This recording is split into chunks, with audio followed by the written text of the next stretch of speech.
जनजागृती आणि मतदानाविषयी माहिती घेण्यासाठी आज या ठिकाणी कार्यक्रमाचे आयोजन करण्यात आलेले आहे.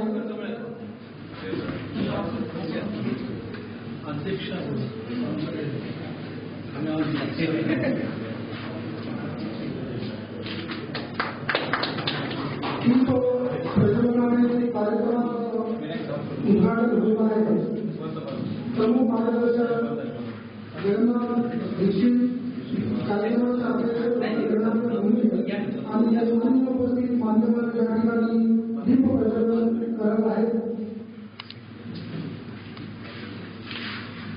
रोटरीच्या वतीने आज ह्या कार्यक्रमाचे आयोजन करण्यात आलेले आहे.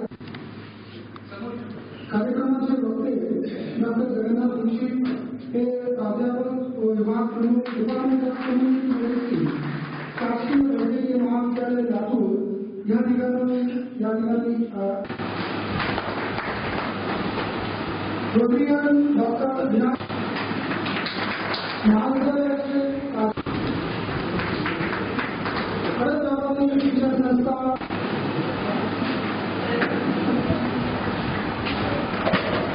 ब्लड शुगर का पता चलता है।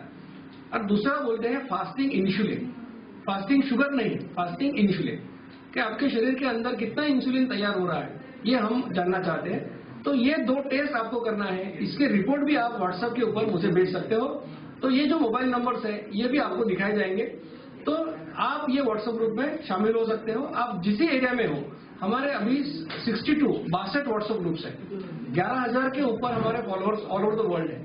इसमें हमारा बेंगलोर का ग्रुप है, निजामाबाद का ग्रुप है, बम्बई का है, पुणे का है, नासिक का है, बहुत सारे डिस्ट्रिक्ट के ग्रुप बने हुए हैं। तो अगर आप कोई भी प्रांत से हो, आंध्र प्रदेश से हो, कर्नाटक से हो, तमिलनाडु से हो, तो हर जगह पे हमको ये व्हाट्सएप ग्रुप बनाना है।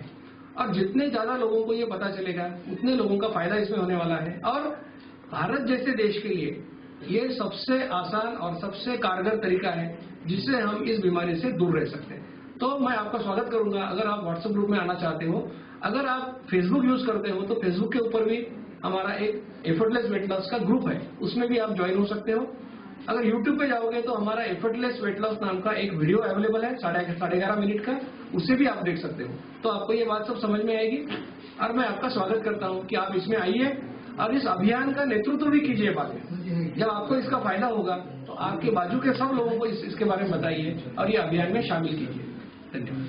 तो उद्घाटन है ये देगलूर कॉलेज में हो और लेक्चर भी देगलूर कॉलेज में हो, तो मैं यहाँ ये बता दूं कि हर अच्छे काम की शुरुआत में देगलूर कॉलेज और उसके प्रिंसिपल जनाब अशोक वाकोड़कर साहब कहीं न कहीं हिस्सा लेते हैं और आगे बढ़कर काम करते हैं। तो यहाँ हमारे साथ डॉक्टर अशोक वाकोड़कर साहब मौजूद हैं जो इस कॉलेज के प्रिंसिपल हैं।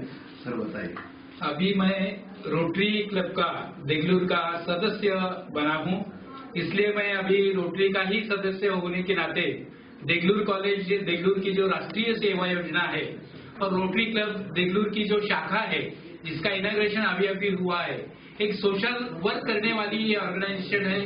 इसमें हेल्थ प्रोग्राम ले रहे हैं, इसमें सोशल वर्क भी है, एजुकेशनल प्रोग्राम भी हम रोटरी की तरफ से देने वाले हैं और जो कल्चरल प्रोग्राम है, कल्चरल प्रोग्राम के माध्यम से समाज जागृति का कार्य जो है वो देगलूर महाविद्यालय और रोटरी क्लब की तरफ से हम आगे लेके जाएंगे। ये इनॉग्रेशन देगलूर कॉलेज में हुआ, इसके लिए मैं रोटरी क्लब के अध्यक्ष डॉक्टर भूमेश साहब का शुक्रिया अदा करता हूँ। तो कहीं न कहीं ये कहा जा सकता है कि रोटरी क्लब देगलूर में एक अच्छी शुरुआत, एक अच्छा स्टार्ट लिया है। इससे आगे यहाँ के देगलूर वासियों को बहुत ज्यादा फायदे होंगे। कैमरामैन मोहम्मद अब्दुल मन्नान के साथ मोहम्मद अल्ताफ, मुंसिफ टीवी के लिए देगलूर से।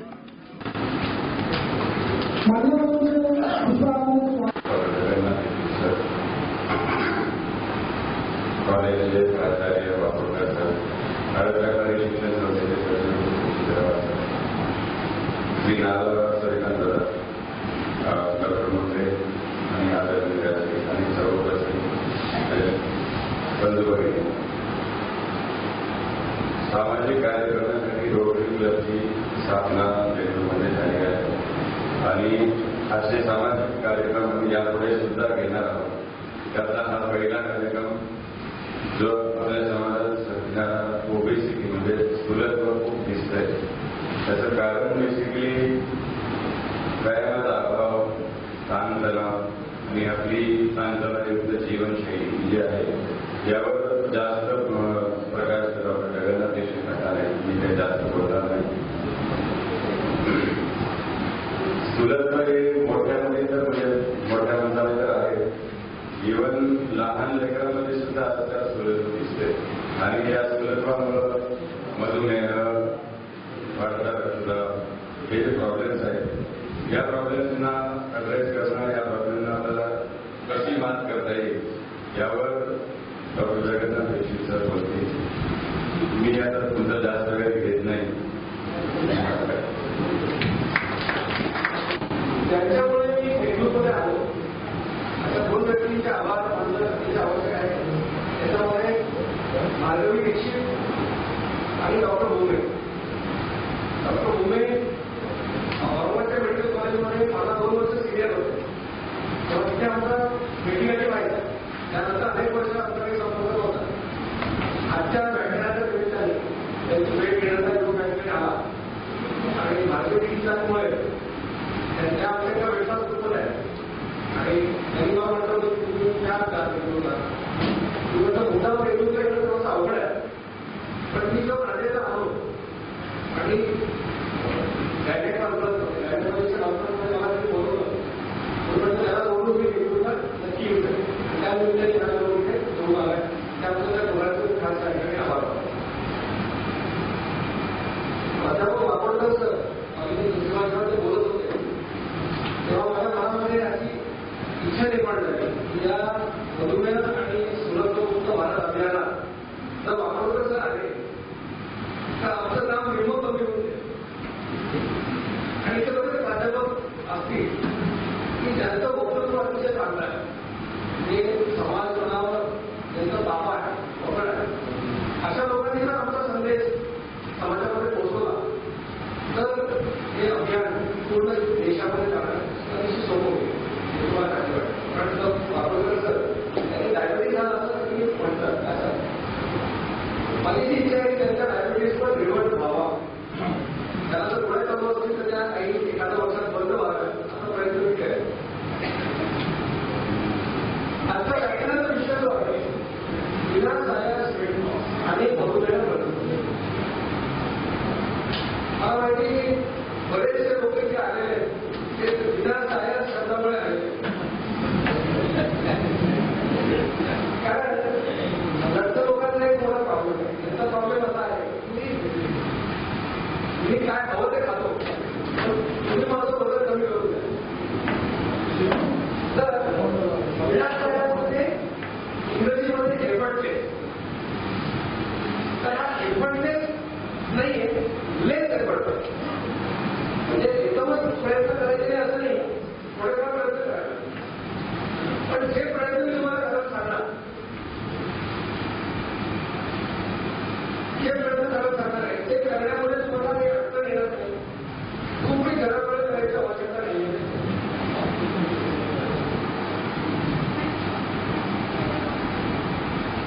आणि अतिशय सहजरित्या तुम्ही आयुष्यभर मी जो तुम्हाला डायट करणार आहे तो तुम्ही फॉलो करू शकता.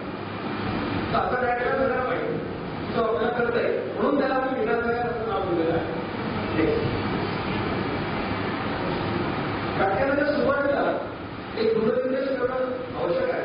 तो असा तुम्ही जे काही बोलणार आहे जी माहिती तुम्हाला सांगणार आहे हे ज्ञान, हे संशोधन, हे माझं नाही. डॉक्टर श्रीकांत सरांनी 1997 ते 2004 या 7 वर्षामध्ये या विषयावर खूप काम केलं. त्यांनी अनेक ठिकाणी व्याख्यान दिली. तुम्ही आजही युट्यूबवर गेला आणि नागपूर फिटनेस मुवमेंट किंवा पुणे फिटनेस मुवमेंट असे सगळं टाकले तर तुम्हाला डॉक्टर जसरांचं व्हिडिओ लेक्चर बघायला मिळेल. आणि त्यांनी जे काम 2004 पर्यंत केलं कुठेतरी ते नंतर थांबलं कारण त्यांच्याबरोबर डॉक्टर्स कमी होते. ते काम आम्ही अधिक संशोधन करून त्यात माहिती महत्व पुढे द्यायचा आम्ही प्रयत्न करतो आहोत. त्याच्यामुळे माझं व्याख्यान आणि हे अभियान सुलभ आणि मधुमेहमुक्त भारत अभियान हे विचारांच्या आवश्यकता पृथ्वीला आम्ही अर्पण करतो.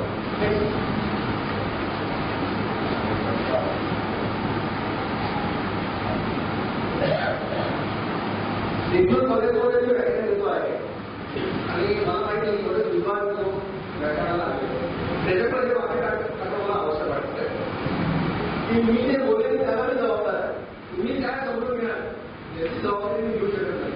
त्याच्यामुळे चुकीच्या पद्धतीने कोट करतो विचित्र असं सांगितलं. कारण सगळ्या अध्यापकांना माहिती आहे की टीचिंग इज अन इल्युजन. शिकवणं हा एक भ्रम असतो. आम्हाला वाटतं आम्ही शिकणं ही रियालिटी असतं. तर शिकवणं आणि शिकणं ही प्रक्रिया पूर्ण होण्यासाठी दोन्ही बाजूंचं 100% इन्व्हॉल्वमेंट असतो. आता मी तर त्यासाठी तिथे आलेलो की मला जे सांगायचं ते मी 100% तुम्हाला सांगा. पण समजून घेण्याची जबाबदारी तुम्ही जर 100% पार पाडली तर हे आदान प्रदान यशस्वी होईल असं मला वाटतं. मला वाटतं तुम्ही 100% जबाबदारी घ्यायला तयार त्यासाठी तिथे आलेले आहात. काही गोष्टी सांगणं आवश्यक आहे. तुम्ही कोण नाही. मी प्रॅक्टिस करणारा डॉक्टर नाही. मला कुठेही दवाखाना नाही. कारण इतरांनी कोणी फोन केला की तुमच्या अपॉइंटमेंट कुठे मिळेल आणि त्याला सांगतो की मी फोनवरती बोलणार तेच भेटणार. फोनवर बोललं तरी पैसे घेणार नाही. भेटलं तरी पैसे घेणार नाही. कारण आपल्याला अशी सवय झालेली आहे की डायग्नोसिस फुकट आणि ट्रीटमेंट फिकट असे शिबिर आपल्याला सवय. तर हे अभियान जे आहे ते पूर्णपणे मोफत अभियान आहे. त्याच्यामध्ये कोणीही आपल्याकडून एकही पैसा घेणार नाही. तरी घेणार तर मी प्रॅक्टिस करणार होतो. मी मधुमेह तज्ञ नाही. मी न्यूट्रिशनिस्ट किंवा आहार तज्ञ सुद्धा. मी फिटनेसचा एक्सपर्ट पण माझ्याकडे व्यायाम करा नाही. डिप्रेशन नाही. काहीच नाही. आता जे मागे बद्दल लोक त्यांना म्हणायचं आता आपण बाहेर पण जाता येत नाही. आपण इतक्या अडचणीत आपण मागे की आपण आपण व्याख्या ऐकायला वेगळ्या वेट लॉस आणि मधुमेह प्रतिबंध आणि बोलणारा माणूस काही एक्सपर्टच नाही घ्यायला नाही. आपल्याला एक्सपर्ट आहे की सगळं. तर एकच काही पण मी काय आहे तुम्हाला मी एक अभ्यासू विद्यार्थी होतो. एक चुकीचं भेटते कुठली गोष्ट पुस्तकात लिहिली आहे किंवा सरांनी सांगितली म्हणून मी मान्य केली नाही. मला तेव्हा वाटलं तेव्हा मी गोष्टी मान्य केली. माझा जो विषय आहे तो प्रिव्हेंटिव्ह अँड सोशल मेडिसिन याचं मी एवढी केलं. रोग झाल्यानंतर बऱ्याच करण्यापेक्षा होऊ नये म्हणून काय करायचं हा ही माझी स्थिती आहे. हा मला मी एक प्रामाणिक संशोधन आणि संशोधन प्रामाणिक असणं फार आवश्यक आहे. त्याच्यात अप्रामाणिक संशोधनामुळे समाजाचं खूप मोठं नुकसान होतं. एक उदाहरण द्यायचं झालं तर मागे असा एक संशोधन आलं होतं की वाईन पिली तर हार्ट अटॅक होत नाही. त्यामुळे सतत कोणाची वाईन करायला सुरुवात केली. पडत्या फळाच्या आपल्या फळाच्या नंतर असं लक्षात आलं की त्या संशोधनाला वाईन तयार करणाऱ्या कंपन्यांनी पैसे दिले आणि अशा प्रकारे स्पॉन्सर्ड संशोधन आमच्या वैद्यकीय व्यवसायामध्ये खूप मोठ्या प्रमाणामध्ये आहे. आणि म्हणून संशोधन प्रामाणिक असणं आवश्यक आहे. आणि म्हणून हा एक माझा चांगला गुण आहे की मी प्रामाणिक संशोधक आहे. मला जर एखादं उत्तर 18 मिळालं तर मी तुम्हाला 17 पण सांगणार नाही आणि 19 पण सांगणार. 18चा 18 सांगणार. आणि गेली 26 वर्ष मी वैद्यकीय विद्यार्थ्यांमध्ये सामाजिक जाणीव निर्माण व्हावी आणि समाजामध्ये आरोग्यविषयक जाणीव निर्माण व्हावी यासाठी जाणीवपूर्वक प्रयत्न करतो आहे. आपल्या जे लोक दोषतावर वाचत होते त्याच्यामध्ये आरोग्यविषयक विषयावर माझे लेख होत असतात. त्याच्यामुळे मी जे तुम्हाला सांगितलं लक्षात घ्या की याच्यामध्ये माझा कुठलाही वेस्टेड इंटरेस्ट नाही. मला तुमच्याकडून त्याच्यातली अपेक्षा नाही. अपेक्षा एवढीच आहे की मी जे सांगतो त्या ज्ञानाचा उपयोग करून तुम्ही स्वतःचा फायदा करून घ्या आणि त्यानंतर लोकांचा फायदा ही माझी तुमच्याकडे आहे. म्हणून मी जे सांगतो त्याच्यावर तुम्हाला विश्वास करायला हरकत नाही. या व्याख्यानाचे वैशिष्ट्य असं आहे कारण आम्ही प्राध्यापक होतो. तुम्ही जर मला उत्तर म्हटलं की त्या लेडी नदीचा इतिहास त्या नदीचा इतिहासाच्या व्याख्यान मी म्हणे मला आठवलं द्या आणि एक पुस्तक द्या. ते पुस्तक वाचून मी व्याख्यान देईन. ते आवडतं. पण हे व्याख्यान हे माझ्या एकच व्याख्यानापेक्षा अभ्यासाच्या व्याख्यानापेक्षा वेगळं यासाठी आहे. ही पुस्तकातली माहिती ही ऐकलेली माहिती आहे. ही 4 वर्ष आम्ही जे प्रयोग करतो मी स्वतःवर आणि माझ्या अनेक मित्रमंडळींवर आणि लोकांवर जे प्रयोग आम्ही करतो त्या प्रयोगातून जे आम्हाला सत्य समजतं जे काही ज्ञान मिळालं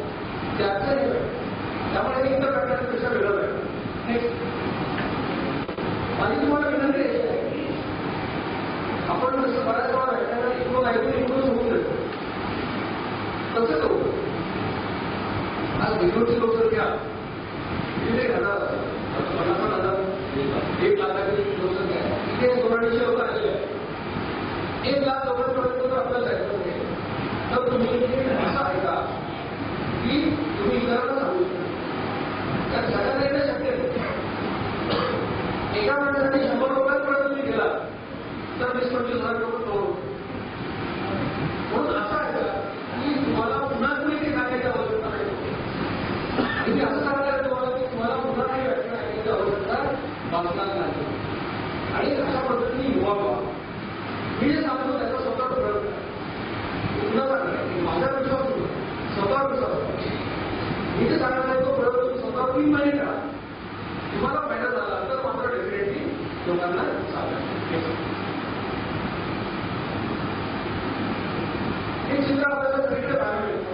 मी मुद्दा दुसऱ्या देशाच्या लोकांची चित्र घेतले. आपल्या भावनांवर दुर्भाव तू म्हणाला आमच्या इकडं माणूस विचार लागला त्यामुळे आम्ही म्हणतो ठीक आहे दुसऱ्या देशातच घ्या. तर असे लढते लोक आपण सगळीकडे पाहतो. सध्या स्त्री पुरुष समानतेची खूप चर्चा चालू असते. शरीराच्या संवर्धन करायचं का नाही करायचं, आजही लग्न जायचं का नाही जायचं, याचा खूप वाढतच होतो. इतर क्षेत्रामध्ये किती जरी विषमता असली तरी लठ्ठपणा बाबतीमध्ये स्त्री पुरुष समानता झालेली आहे. पुरुषांची फोटो सुटलेली आणि बायकांची फोटो सुटलेली अशी सध्या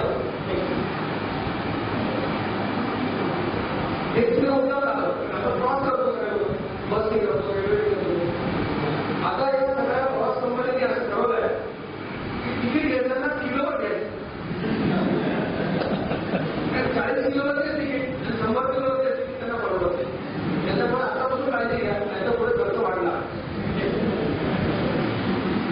पण त्यामुळे तुम्ही 40च्या पुढच्या लोकांमध्ये त्यांना इंग्रजीमध्ये रॉंग साईड ऑफ 40 असतो. पण लहान मुलांचं काय एक पुण्यामध्ये अभ्यास झाला. 9वीच्या विद्यार्थ्यांचा अभ्यास केला. असं लक्षात आलं 30% मुलं लढली. 9वीची 30% मुलं लढली आहे त्या शाळेमध्ये. तुम्ही तर तुमच्या शाळांमध्ये इंग्लिश मिडियमच्या शाळा त्याच्यातली मुलं बघा त्यांना ढेऱ्या आलेले राहतात. 10-12 मुलं त्यांना ढेऱ्या आलेले. मग आपण कुठल्या प्रकारची पिढी पुढे निर्माण होणार आहे याचा विचार केला हवा. त्यातर आपली अवस्था अमेरिकेसारखी होणार की सगळ्यात श्रीमंत देश आणि सगळ्यात आजारी देश. कारण अमेरिकेमध्ये 33% लोक लढले आहेत आणि लढण्यापणाला अनेक समस्या येतो. त्यामुळे आपल्याला आतापासून काळजी घेणं आवश्यक आहे. आपल्या मुलांची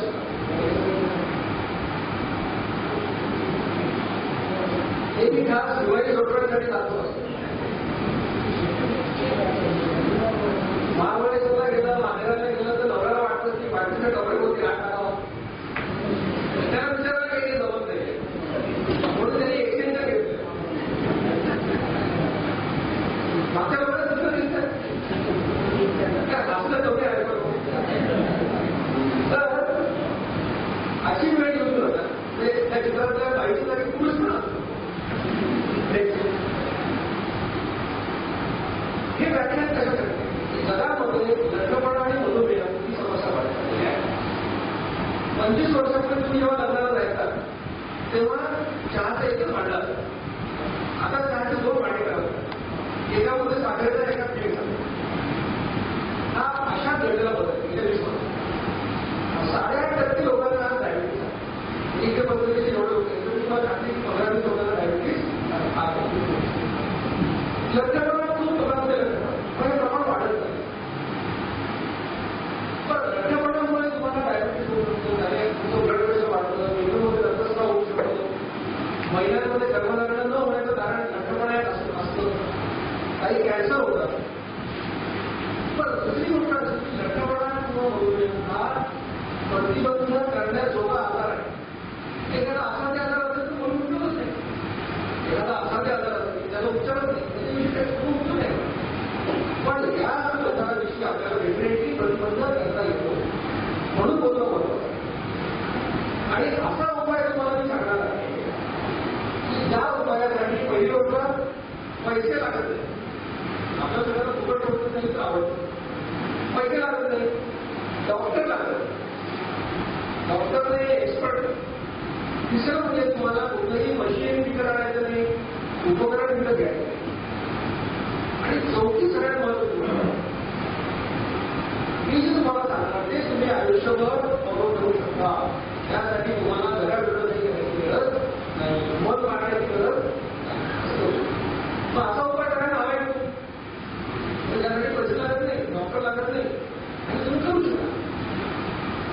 सध्या कसं असं आहे की आपण शर्ट घ्यायला गेलो तर तिथे सेल लावलेला असतो, एका रेट फ्री, त्याशिवाय आपण घेतो. मग ते पहिल्या शर्टची किंमत 300 ते 600 करून लावतात आणि एक फ्री देऊन आपण बरं वाटतं फ्री मिळालं. तर आमच्या स्कीममध्ये पण एका रेट फ्री आहे. म्हणजे एकच डायट प्लॅन तुम्ही करायचा, त्याच्यामध्ये लठ्ठपणा पण जाणार आणि मधुमेह पण होणार नाही. एका रेट फ्री आहे, त्याच्यामुळे तुम्हाला हा डायट प्लॅन कशा प्रकारचा तुम्हाला सांगतो. एक महत्वाची सूचना असेल की 3 प्रकारच्या लोकांना या व्याख्यानाचा आणि मी सांगितलेल्या उपायाचा फायदा होईल माझा. 3 प्रकारचे लोक कोण? पहिलं, त्यांना डायबिटीस ऑलरेडी झालेला आहे, पण याला एक आशेचा पिरियड 2 वर्षामध्ये आम्हाला सापडला तो असा की ज्यांना डायबिटीस नुकताच डायग्नोज झाले, 2-3 वर्षाचा डायबिटीस झाला, त्यांना एकच औषध चालू आहे डायबिटीस. अशा लोकांना डायबिटीस आपल्याला रिव्हर्ट करता येतो. हा याचा एक आशेचा पिरियड आहे. परंतु डायबिटीसच्या लोकांनी हा डायट प्लॅन करण्याच्या आधी 2 तपासण्या करणं आवश्यक असतं. एकाला म्हणतो HbA1c. HbA1c म्हणजे ग्लायकोसाइलेटेड हिमोग्लोबिन, ही एक तपासणी आहे. दुसरी तपासणी आहे फास्टिंग इन्सुलिन. म्हणजे उपाशीपोटी तुमच्या रक्तामध्ये इन्सुलिनचं प्रमाण किती आहे, शुगर नाही.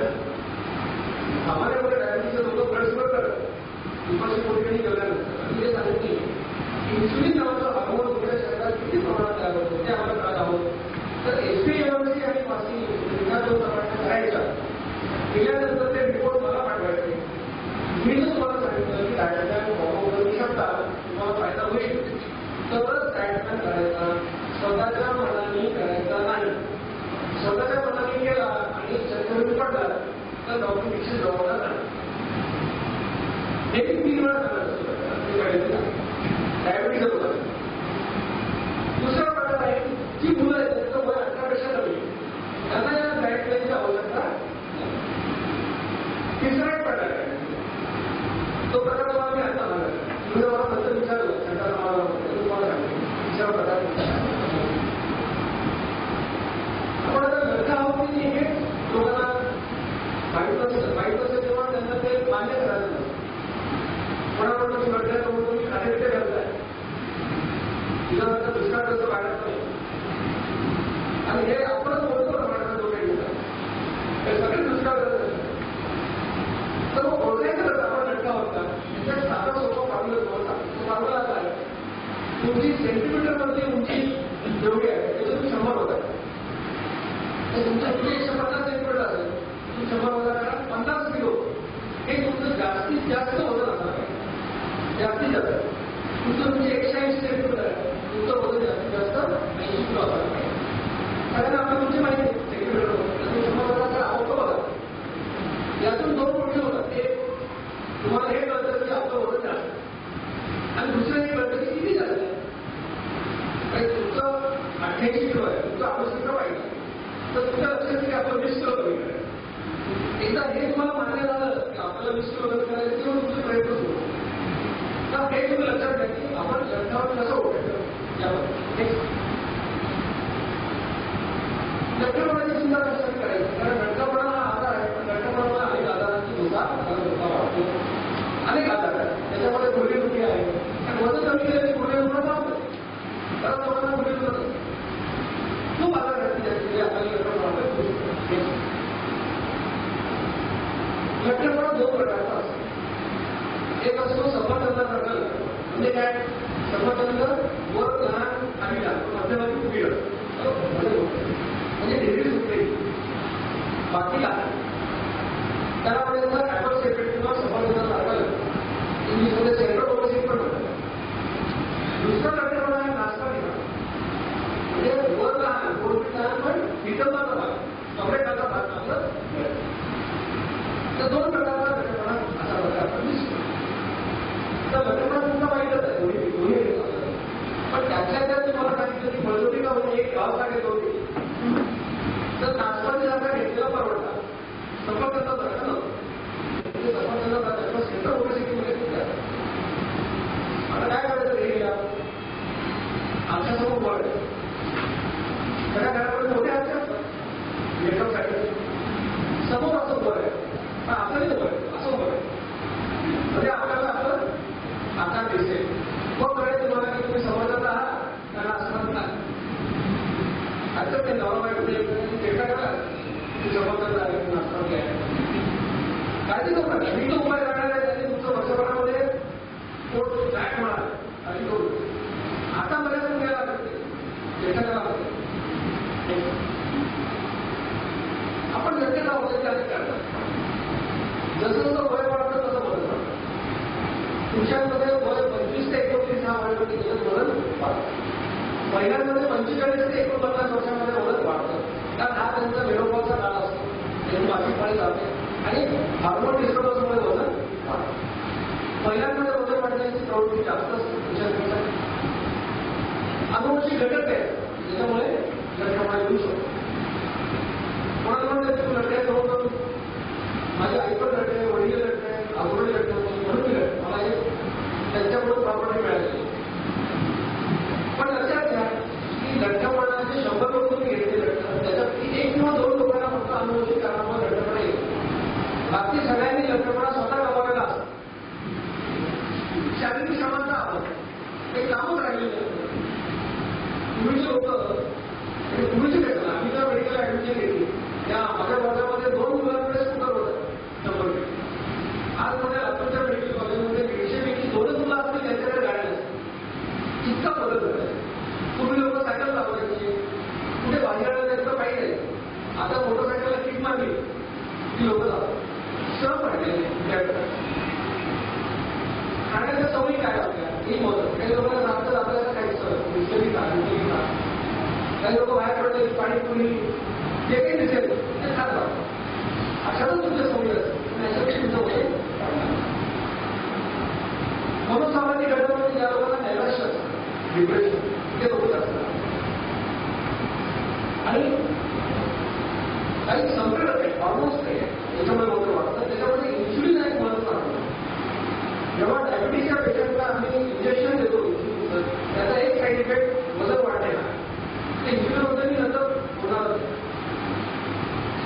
मद्यपानामुळे दारू पिण्यामुळे वजन वाढतं. ते दुसरी दारू पिणे वाढत नाही पण दारू पिण्याला लोक दारू पिण्याला बसले की 3-3 जागांचा त्यांचा डायबिटीस असतो आणि मग त्याबरोबर ते खूप खातात आणि त्यामुळे त्यांचं वजन वाढतं. धूम्रपान करणाऱ्या लोकांचं वजन धूम्रपान न करणाऱ्यापेक्षा ते कमी असतं. जे सिगरेट पितात त्यांचं वजन न पिणाऱ्यापेक्षा कमी असतं. काही विद्यार्थी इथे बसले असते ते म्हणजे आता उद्यापासून विश्रांत सांगितलंय वजन कमी करण्याचा उपाय चांगला आहे. 25 नंतर प्रश्न घेऊन सुरू करतो उद्यापासून. तर धूम्रपानाची चांगली म्हण पण अशी की धूम्रपान करणारे लोक स्मोकिंग करणारे लोक कधीही मानणारे होत नाही आधीच बघतात. त्याच्यामुळे ज्या कोणाला असं वाटायला लागलं असेल कारण मी सांगितले उद्यापासून चालू करा तर हा उपाय आपल्या कामाचा नाही. शिक्षणामुळे वजन कमी व्हायला पाहिजे लोक तंदुरुस्त व्हायला पाहिजे पण तुमच्या नातेवाईकांनी जी मुलं मेडिकल इंजिनिअरिंग IIT वगैरे असतील त्यांची खाण्याची पद्धत बघा कशी झालेली आहे. एका हातामध्ये बर्गर दुसऱ्या हातामध्ये पेप्सी असं त्यांचं आजचं कल्चर झालं. आणि पेप्सी किंवा जे प्रोडक्ट तुम्ही घेतलं त्याच्यामध्ये 100 मिलीलिटरला 10 ते 12 ग्रॅम साखर. जो माणूस घरी सांगतो बायकोला की आता मला आरोग्याची काळजी घ्यायची आहे चहामध्ये अर्धा कप साखर टाक तो माणूस अर्धा लिटर पेप्सी पिऊन टाकतो 10 मिनिटात म्हणजे 11 55 ग्रॅम साखर तो 10 मिनिटात टाकतो. म्हणून कोल्ड्रिंक अतिशय भयंकर होत आहे त्याच्यापासून दूर राहणार. काही लोक म्हणजे ब्लॅक ड्रेसमध्ये विरोधमध्ये वगैरे वाटली काही औषधं स्टिरॉइड्स असतात. आपल्या मल्ल पकडल्या प्रोटीनमध्ये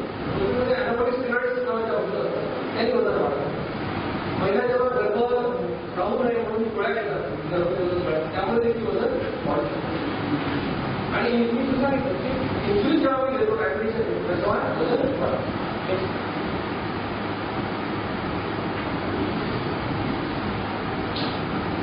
1980 मधला कॉम्प्युटर बघा आणि माझा मोबाईल जो आहे हा माझा कॉम्प्युटर आहे. याच्यात माझे सगळे प्रेझेंटेशन आहेत. तर जे कॉम्प्युटर करतो त्याच्यात बघतो माणसं मोठी होत आली आणि आपले इन्स्ट्रुमेंट थोडे होत दिसते का माणसाला? या माणसाला संस्कृती झालेली आहे की आपण खेळायला जाऊ आता टेनिस खेळावं. तो बायका म्हणतो की माझे फूट दोन आणि त्याचा पाय फूट आहे पण ते पोटामुळे त्याला दिसत नाही. तर मी बकेमध्ये काही लोक असे पाहिले म्हणजे पोटात ताट ठेवून देऊ शकतात. वेगळं काही घ्यायची गरज नाही, पोटात ताट ठेवू शकतात. एवढं पोटात त्याच्यात अगदी फॅट निर्माण झाले. लो कॅलरी डाएट सोडा डाएट सोडा आलेले कोल्ड्रिंक 10 माणूस ते हॉटेलमध्ये ऑर्डर देतो. आता मला काय द्या डाएट सोडा 0 कॅलरी. त्याच्या तब्येतीला वेगवेगळी लक्षणं येतात की यांनी हॉटेलमध्ये मिळणारे सगळे पदार्थ खाल्लेले आहेत. तर याचे फॅट पण आले अनेक कारण सांगितले. पण खरं कारण काय लग्न होण्याचं आपण आवश्यकतेपेक्षा जास्त खातो आणि शारीरिक श्रम करत नाही. नुसते पैसे जमवण्याला करत नाही गेलं काय होणार? फिक्स डिपॉझिट वाढणार. तसं तुमचं फिक्स डिपॉझिट चरबीचा गोळा होतं. म्हणून असं म्हणतात की obesity doesn't run in family. The main problem is nobody runs in the family. तुम्ही जर पळायला सुरुवात केली तर घरामध्ये कोणी लग्न राहणार नाही. आता या सगळ्या प्रकारामध्ये मी अध्यापनाच्या क्षेत्रातून भेटलाच आणि मौल्य प्रतिबंधाला कसा म्हणतो याची एक स्टोरी आहे. ती थोडक्यात तुम्हाला सांगतो. 2012 मध्ये आपल्या इथे कपडे धुणे झाले की आपण घरात काम करणारे लोक घेतो तुम्ही वापरा. एक जुनी पॅन्ट घालतो असताना आमच्या आवडीची पॅन्ट घालून असताना बटन लागत नाही. तुम्हाला काहीतरी गडबड आहे पोट आपण वाढलेली लक्षात आलं की माझं वजन 7.5 किलो झालं. लग्नाच्या वेळी 54 किलो. आता ते लग्न करायचा हाच अनुभव असतो. लग्नाचे काय वेळ असते तर वेळीचं वृक्षात रूपांतर होतं. लग्नाच्या 20 वर्षामध्ये आणि 24 होते तर 54 किलोचं 74 किलो 7.5 20 वर्ष झाले आपल्याला 20 वर्षात 30 किलो वजन वाढलं. पण त्या हळूहळू वाढलं. दरवर्षी 11 किलो वाढत गेलं असेल त्यामुळे लक्षात नाही आलं वजन वाढलं. पण मग ठीक आहे आपलं वजन वाढलं. मला किती वाढलं आपलं वजन? मग असं म्हणजे 7.5 किलो आपलं आयडियल वजन आहे. मग ठीक आहे 8 किलो कमी करायचं जास्त नाही. पण ठीक आहे आपलं एवढं नॉलेज आहे आपण एवढं वाचतो करून टाकतो 6 महिन्यात तुम्ही काय मला प्रॉब्लेम. मग अनेक प्रयोग सुरू केले वजन कमी करायचे. त्याचा पहिला प्रयोग होता उपास. तो उपास करतो म्हणजे उपासमध्ये कार्तिकी आणि आषाढी एकादशीला तो होतो. कार्तिकीचा उपवास म्हणजे लोकांचं 15 दिवसापासून प्लॅनिंग चालू असतं. काय काय खायचं त्या दिवशी भरपूर खायचे काय मसाले खायचे हे खायचे 15 दिवस वस्तू गोळा करतात आणि त्या दिवशी नेहमीपेक्षा चौपट राहतात. पण मी करतो उपवास कडक उपवास म्हणजे करतो. दिवसभर काही खायचं नाही फक्त चहा मात्र खायचं. आणि जेवढे प्रयोग मी तुम्हाला सांगतोय हे सगळे प्रयोग मी 100% प्रामाणिकपणे केले. आपल्याकडे लोकांचं जनता आहे अशी एक प्रवृत्ती असते. त्याला म्हणतं दोन फळ्या खा. तो म्हणतो दीड झालेली का होणार आहे 20 झालेली का होणार आहे. असे जे काय होणारे वगैरे लोक आहेत त्यांचे प्रयोग यशस्वी होत नाही. त्यांना त्याचे निष्कर्ष पण काढता येतात आणि काढले तर ते कोणाला सांगू शकतो. मी का सांगू शकतो कारण मी जे सांगतो ते सगळं प्रामाणिकपणे केलं म्हणून ते प्रयोग सक्सेसफुल झाले की मी तुम्हाला सांगतो. मग असा उपास मी हे जर आपल्याला इन्फ्लुअन्स करायचं असं महिनाभर केलं. महिन्याभरापासून केलं ते म्हटलं 75 किलो. उपास केले वजन कसं वाढलं. मग तेव्हा मी वाचा तुमच्या लक्षात आलं की एक स्टार्वेशन सिग्नल म्हणजे उपास मालिका सिग्नेशन. जर मेंदूला असं वाटलं किंवा आज तर खायला मिळालं पण उद्याचा भरोसा नाही. उपास करणाऱ्या लोकांचं असं आज खाल्लं उद्या उपास होतं खाणार नाही. मग मेंदू एनर्जी साठवून घेतो चरबीच्या भावात आणि म्हणून माझं वजन उपवास केल्यानं वाढलं होतं. तुमच्या आसपास घरामध्ये जे लोक आठवड्यावर उपवास करतात हे आज सोमवार उद्याची परवा नाही या सगळ्या लोकांची फोटो सुटलेले आहेत. त्याचं कारण हे डायबिटीस सिग्नल आहे. हा प्रयोग झाला 1 महिन्यापूर्वी सोडतो. दुसरा प्रयोग केला की रात्री फक्त फळ काय दिवसभर काय आवडे काय रात्री फक्त फळ याचा फायदा होता फळाचा सकाळी पोट साफ आहे कारण त्याच्यामध्ये रमेश भाग छोटा असतो पण वजनाने परिणाम झाला. त्याच्यामध्ये 1 महिना करून तो पण प्रयोग थांबला. मग तिसरा एक प्रयोग मला सांगितलं की फळाहार निराहार आणि रसाहार हे एका दिवशी फळत आहे दुसऱ्या दिवशी उपास आहे तिसऱ्या दिवशी रस म्हणजे भातावरचं पाणी डाळीवरचं पाणी गाजर खावं वाटलं तर गाजरला मिसळमध्ये ज्यूस करायचं म्हणजे प्यायचं अशा प्रकारचं डायट आहे. म्हणजे आता मी 4-5 वर्ष करू शकतो कारण हे त्यांचे वेळेस आपल्याला कधी सवय त्यावेळी पोट बिघडतं त्यामुळे हा प्रयोग मी केला. त्याच्यानंतर मला इंटरनेटवर एक डायट मिळाला जनरल मोटर आहे किती वेळा माहिती